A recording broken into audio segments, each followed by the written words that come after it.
지금 우리가 읽고 묵상 중인 로마서는 많이 하는 말이 인류 역사에 엄청나게 많은 영향을 끼친 책이라 이렇게들 말합니다. 그래서 우리가 매일 성경으로 로마서 차례이기도 해서 바울이 이 로마서에서 무슨 말씀을 하려 했는지 우리가 잘 이해하고 싶은데, 근데 우리가 로마서를 정독하면 할수록 바울의 메시지가 이리저리 뒤엉켜져 있는 것으로 그렇게 보여집니다. 믿음과 행함에 대한 말씀들을 보면, 그래서 믿으라는 건가 행하라는 건가, 그러니까 이 믿음이냐 행함이냐에 대한 말씀들이 서로 뒤엉켜져 있어 보이고요. 또 율법에 대한 말씀도 그래서 율법이 선하다는 거냐 악하다는 거냐, 이게 뒤엉켜져 있는 것으로 그렇게 보여집니다. 그래서 오늘은 큰 욕심은 안 내고 바울이 로마서에서 무슨 말씀을 쭉 했는지, 그 메시지의 흐름이 어떻게 이어지고 있는지를 먼저 좀 정리를 해보려고 합니다.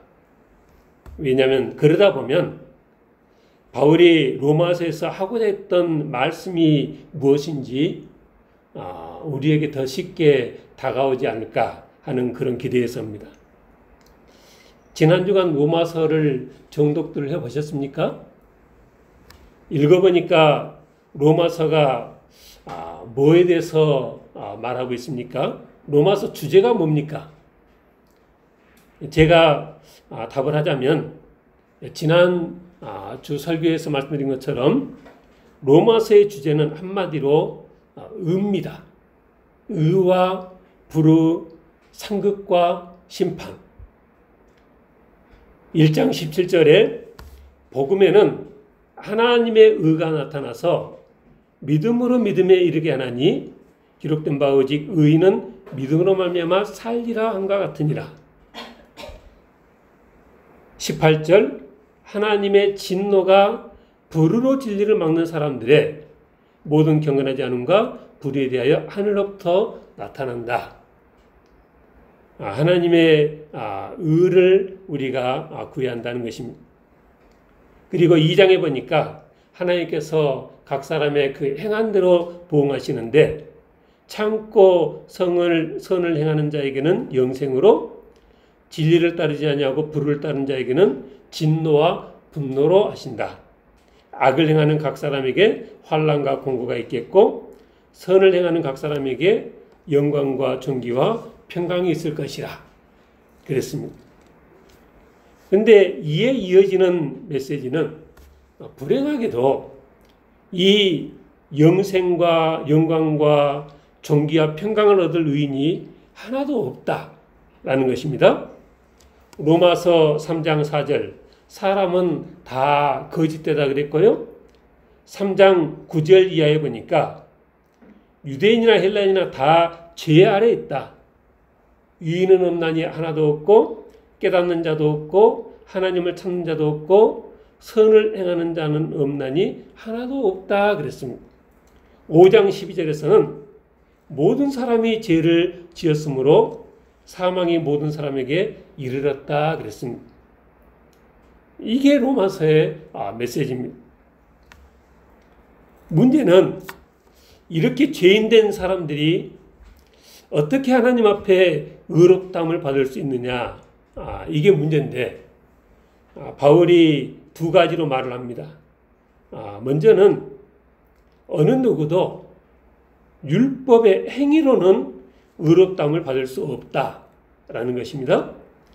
3장 20절에 그러므로 율법의 행위로 그의 앞에 의롭다 하심을 얻을 육체가 없나니 율법으로는 죄를 깨달음이니라 그렇게 썼습니다. 그러니까 제가 지난주 설교에 그랬죠.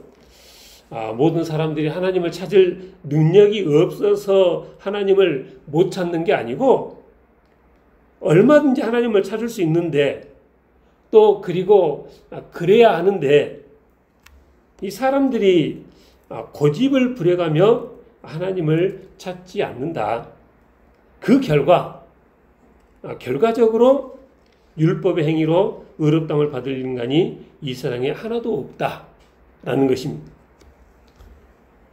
그러면 우리가 하나님 앞에서 의롭다함을 받을 수 있는 길이 무엇이냐? 바울은 의롭다함을 받는 유일한 길은 예수 그리스도를 믿는 믿음으로 말미암아 받는 이 길이다 그랬습니다. 오직 의인은 믿음으로 말미암아 살리라. 로마서 1장 17절에 그랬고요. 3장 28절에 그러므로 사람이 의롭다 하심을 얻는 것은 율법의 행위에 있지 않고 믿음으로 되는 줄 우리가 인정하노라.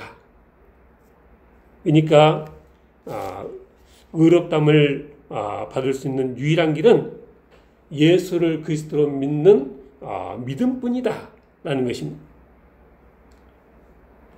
율법의 행위에 있지 않다 그랬는데 그러면 율법은 왜 주셨느냐? 우리는 율법을 어떻게 생각해야 되느냐?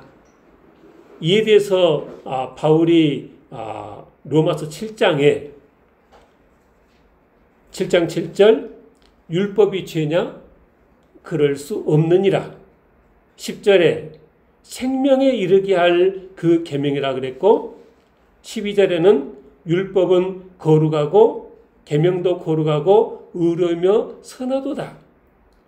14절에 율법은 신령하다 그랬습니다.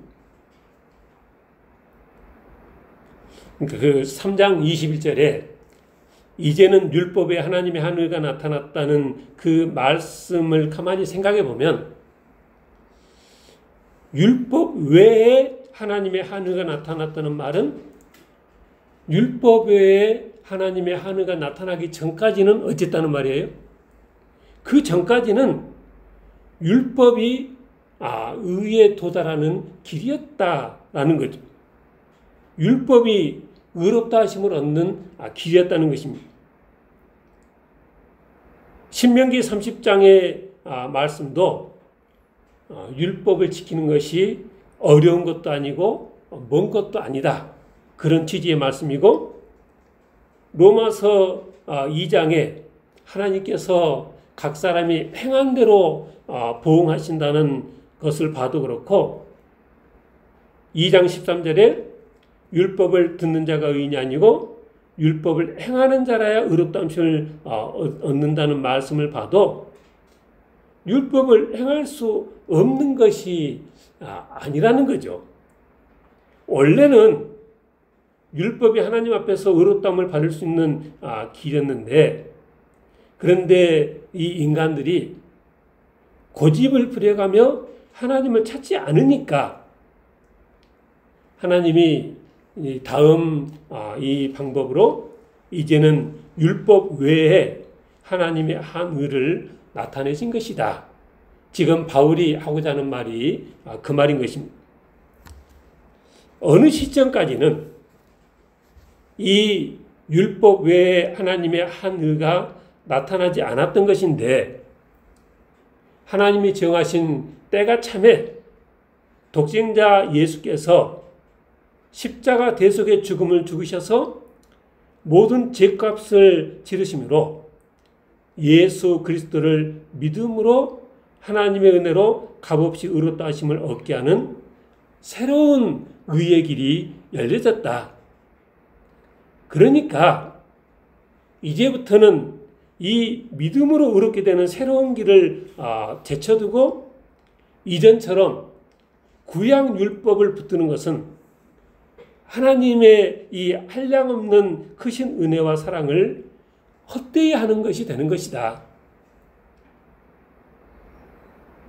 제가 지난달인가 그전달인가 중국의 그 태양산 여행을 갔었잖아요. 근데 그 높은 산 저 꼭대기를 가야 되는데 얼마나 쉬운지 몰라요. 중국의 모든 산들이 다 케이블카가 너무나 잘 돼 있어가지고 그냥 경치 구경하면서 그냥 너무 쉽게 올라가는 거죠. 정상까지. 처음부터 우리 설악산에도 케이블카가 놓여 있는데 그게 원래 옛날에는 케이블카가 없었던 거죠. 그러니까 옛날에는 그 산 정상을 그냥 한 걸음 한 걸음 등산으로 올라갔어야 되는데 이제 어느 시점부터는 케이블카가 놓여서 너무나 쉽게 올라갈 수 있게 된 겁니다.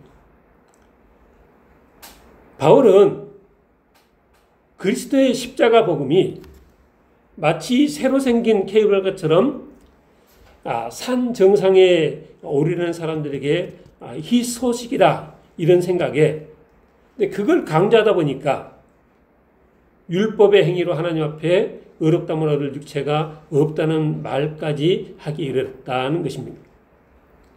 그렇긴 하지만 성경 전체 맥락으로 보면 출애굽기 그 신의 산 하나님께서 이스라엘 백성들에게 율법을 주실 때 그 백성들이 지킬 수 없는 율법을 주시고 지키기를 기대도 하지 않으셨다. 이렇게 이런 식으로 신학자들이 주장하는 것은 옳지 않다라는 것입니다. 그리고 로마서 5장에 보면 이제 아담과 하와의 죄로 모든 사람이 사망 가운데 있다는 말씀 나오는데 그 말은 왜 나오느냐? 예수님의 십자가 죽음도 마찬가지로 모든 사람들에게 미치는 이 의라 이 말을 하기 위해서인 것이죠.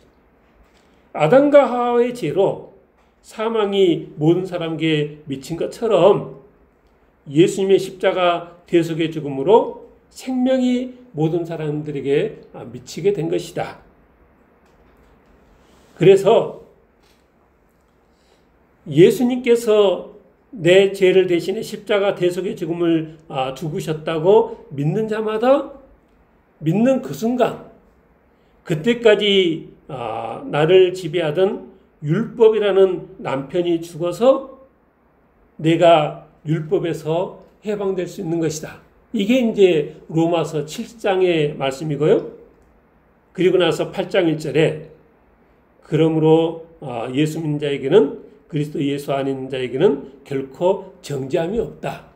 이렇게 말씀이 이어진 것입니다. 그리고 하나님께서 이렇게 더 큰 은혜를 베푸시는 목적이 무엇이냐?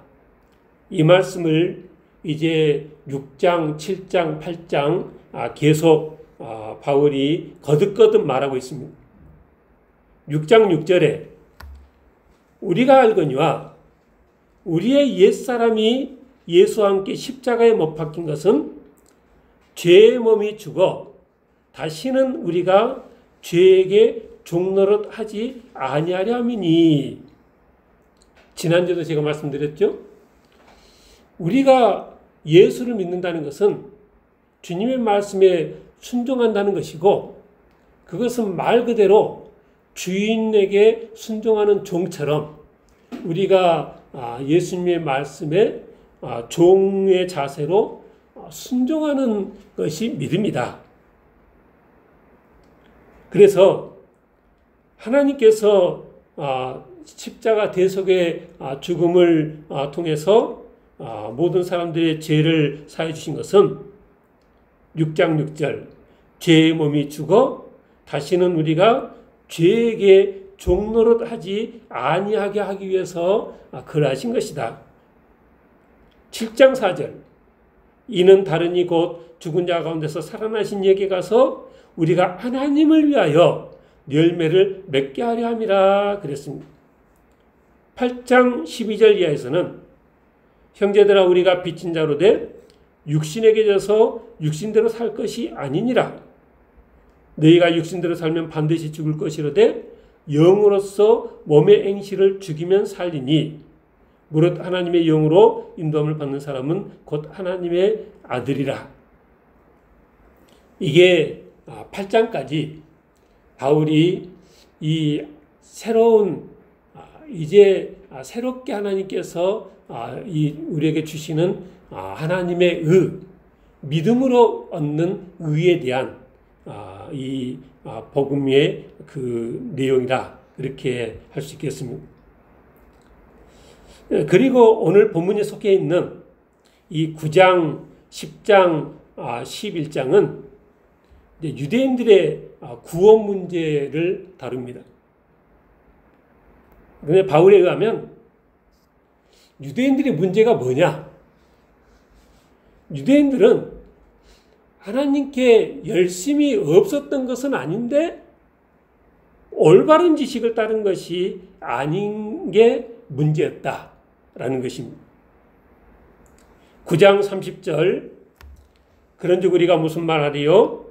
의를 따르지 아니한 이방인들이 의를 얻었으니 곧 믿음에서 난 의요. 그러니까 이방인들이 구원을 받았는데 이 의인이 됐는데 그것은 율법을 행하면서가 아니라 뭐라고요? 믿음으로 의를 얻었다는 것입니다. 근데 9장 31절 의의 법을 따라간 이스라엘은 율법에 이르지 못하였으니 어찌 그리하냐? 이는 그들이 믿음을 의지하지 않고 행위를 의지함이라. 제가 지난 주간 이 설교를 준비하면서 굉장히 이렇게 꽂혔던 구절이 9장 31절 이 부분입니다. 죄의의 법을 따라간 이스라엘은 율법에 이르지 못하였다.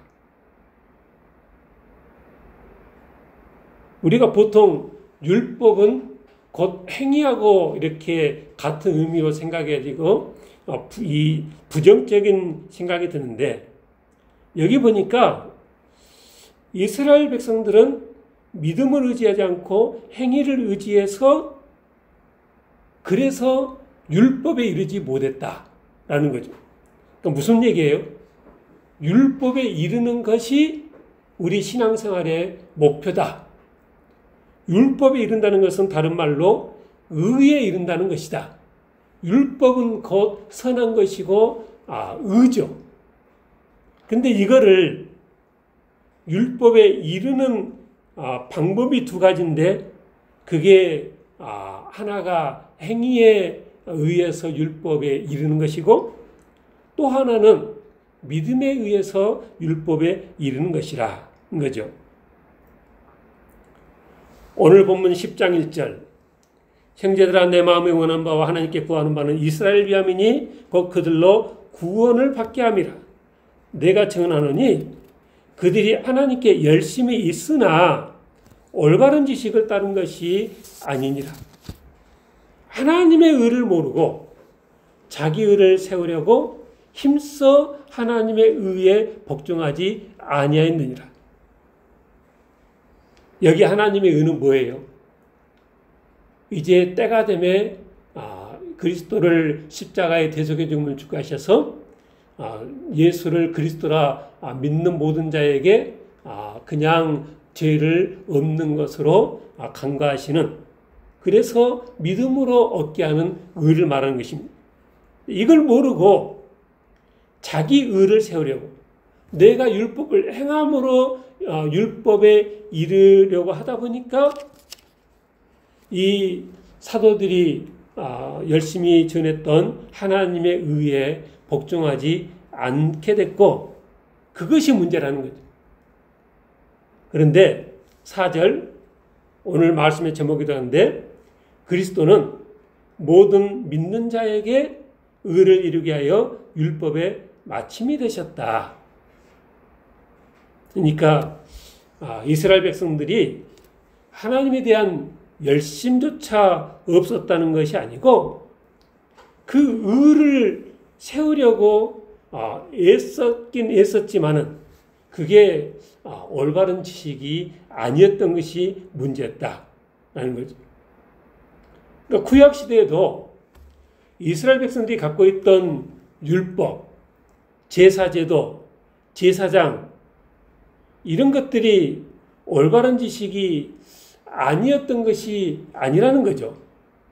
그런데 지난주에 말씀드린 것처럼 이스라엘 백성들이 하나님의 말씀에 순종하지 않고 온갖 우상을 섬기며 세상으로 나아가니까 어떻게 하셨어요? 하나님께서 벌하셔서 나라를 멸하시고 백성들을 다 흩으시고 그렇게 역사가 흘러가는 거예요. 근데 그걸로 끝나는 것이 아니라 하나님께서 더 큰 은혜를 베푸셔서 4절 모든 믿는 자에게 의를 이루게 하여 예수 그리스도 십자가 대속의 죽음으로 율법의 모든 요구를 이루셨고 그래서 이제 율법을 지켜 행함으로 얻는 의의 시대를 끝내신 것이죠. 그게 이제 복음이라는 하나님께서 새로 준비하신 이 하나님의 의를 받아들여야 하는데 이스라엘 백성들이 그걸 받아들이지 못하니까 아니 그것도 종교의 이름으로 그 열심으로 힘써 복종하지 아니하니까 그게 이스라엘 백성들에게 문제가 됐다는 것입니다. 오늘 본문 5절에 모세가 기록하되 율법으로 말미암는 의를 행하는 사람은 그 의로 살리라 하였거니와 오늘 거기 보면 5절에 기흑이라고 돼가지고 내려가 보니까 레위기 18장 5절 그렇게 되어 있습니다. 레위기 18장 5절 말씀이 뭐냐? 너희는 내 규례와 법도를 지키라. 사람이 이를 행하면 그로 말미암아 살리라. 나는 여호와니라. 그러니까 이 말씀을 누가 하신 거예요? 여호와 하나님께서 말씀하시기를 내 규례와 법도를 지키면 살 것이다. 그러니까 이 말은 사람들이 지킬 수 있다는 말이죠. 그 전적 부패 이런 것을 말하는 신학자들처럼 애당초 지킬 능력이 없는데 하나님 율법이 주셨다. 이런 것은 말이 안 되는 성경 해석이라는 것입니다. 율법으로 말미암는 의를 행하는 사람은 그로 살리라 그렇게 말씀하셨지만 6절 이제 율법으로 말미암는 의가 아니라 믿음으로 말미암는 의는 뭐라고 말해요? 내 마음에 네 마음에 누가 하늘에 올라가겠느냐 하지 말라. 왜? 그렇게 말하는 것은 그리스도를 모셔 내리는 것이고 누가 무저갱에 내려가겠느냐 이렇게도 말하지 말라. 그렇게 말하는 것은 그리스도를 죽은 자 가운데서 모셔 올리는 것이다. 그러니까 이 말씀은 신명기 3장에 나오는 말씀인데 신명기 3장 말씀을 가지고 바울이 요즘 말로 하면은 이제 패러디를 한 거죠. 그러니까 원래 신명기 3장은 뭐예요? 이 율법, 이 명령은 너에게 어려운 것도 아니고 먼 것도 아니다. 하늘에 있는 것도 아니고 바다 밖에 있는 것도 아니고 그 말씀이 내게 매우 가까워서 내 입에 있으며 네 마음에 있은즉 네가 이를 행할 수 있다.